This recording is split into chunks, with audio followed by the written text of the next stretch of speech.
आदरणीय सभापति जी, बड़ी दर्दनाक लोकसभा की घटना है और शायद हताशा निराशा तो हम समझ सकते हैं, लेकिन इसके लिए देश के पवित्र लोकतंत्र के मंदिर को ही इस रूप में कर देना, और उस समय चेयर पर असम के ही हमारे एक माननीय सांसद बैठे थे और उस समय कागज फेंके गए, टेबल पर चढ़ दिया गया। क्या ये नॉर्थ ईस्ट का अपमान नहीं है? क्या असम के नागरिकों का अपमान नहीं है?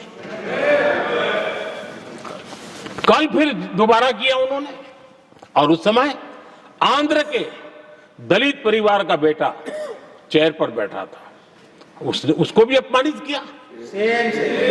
यानी आपने नॉर्थ ईस्ट का अपमान, चेयर में बैठा अपमान करो। आंध्र के एक दलित परिवार का बेटा चेयर पर बैठा, उसका अपमान करो। सदन ने इनको काम दिया हुआ है, सबने मिलकर के काम दिया हुआ है, लेकिन वो दलित समाज से आते हैं, इसलिए आप अपमान करते हो।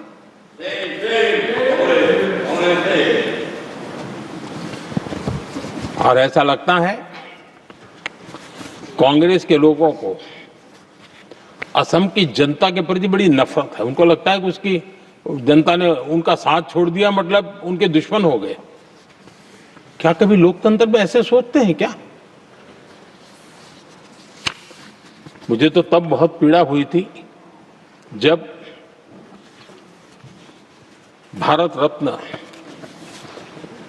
भूपेन हजारिका जी, चूंकि देश के बहुत ही सम्मानीय व्यक्तित्व है जी, आज भी घर घर में उनको स्मरण करते हैं लोग। उनके प्रति जो भक्ति का भाव है आप कल्पना नहीं कर सकते, लेकिन उनको इसकी भी कोई परवाह नहीं है।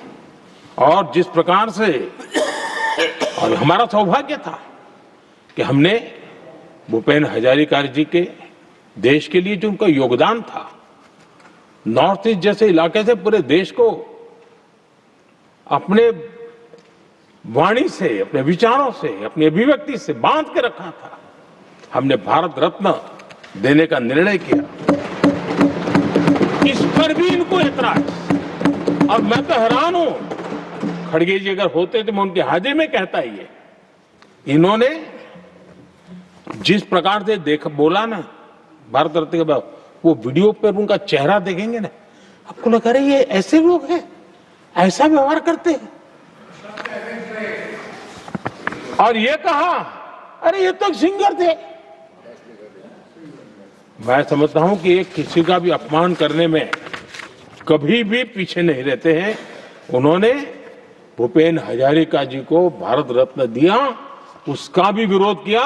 ये पूरे असम का विरोध है, पूरे देश के कला प्रेमियों का विरोध है। और मुझे पक्का विश्वास है असम कभी भी इस अपमान को भूलने वाला नहीं है।